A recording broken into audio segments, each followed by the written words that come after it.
नमस्कार, मैं नीलम सिंह। आप देख रहे हैं पब्लिक भारत। आइए नजर डालते हैं इस वक्त की बड़ी खबर पर। लोकसभा चुनाव के तीसरे चरण में गुजरात की 25 सीटों पर 59.51% वोट डाले गए। 25 लोकसभा सीटों में से सबसे ज्यादा मतदान वलसाड लोकसभा पर हुआ, तो वहीं सबसे कम मतदान अमरेली लोकसभा सीट दर्ज किया गया। पूरे गुजरात में बनासकांठा लोकसभा सीट ऐसी रही जहां पर 2019 की तुलना में 3.76% अधिक मतदान हुआ।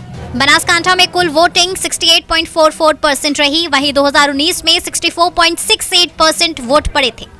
गुजरात में लोकसभा चुनाव के दौरान क्षत्रिय आंदोलन की संकलन समिति ने दावा किया कि समुदाय के 80% लोगों ने वोट डाले हैं। ऐसे में बीजेपी को 7 सीटों पर नुकसान हो सकता है। हालांकि बीजेपी एक बार फिर से आश्वस्त है कि वो राज्य क्लीन स्वीप की हैट्रिक लगाएगी। गुजरात में केंद्रीय गृह मंत्री अमित शाह के गांधीनगर से लड़ने के कारण ये सीट चर्चा में थी।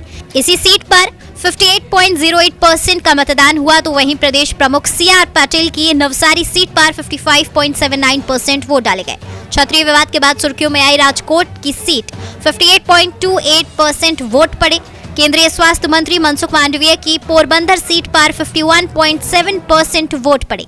गुजरात में सिर्फ 2 लोकसभा सीटें ऐसी रहीं जहां पर मत प्रतिशत ज्यादा रहा। आदिवासी बहुल वलसाड लोकसभा सीट पर पूरे राज्य में सर्वाधिक वोट पड़े। यहां पर 72.24% वोटिंग हुई।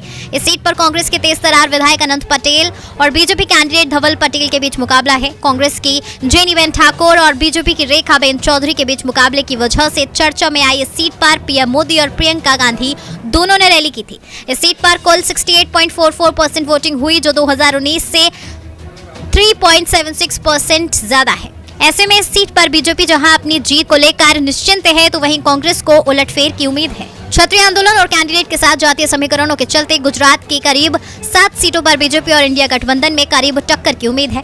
इनमें आनंद, बनासकांठा, साबरकांठा, पाटन, जामनगर, सुरेंद्रनगर की सीटों पर करीबी मुकाबले की संभावना है। इसके अलावा जो भरूच, पोरबंदर, वलसाड की सीटों पर बीजेपी की लीड कम रहने और करीबी अंतर से जीत की बात कही जा रही है।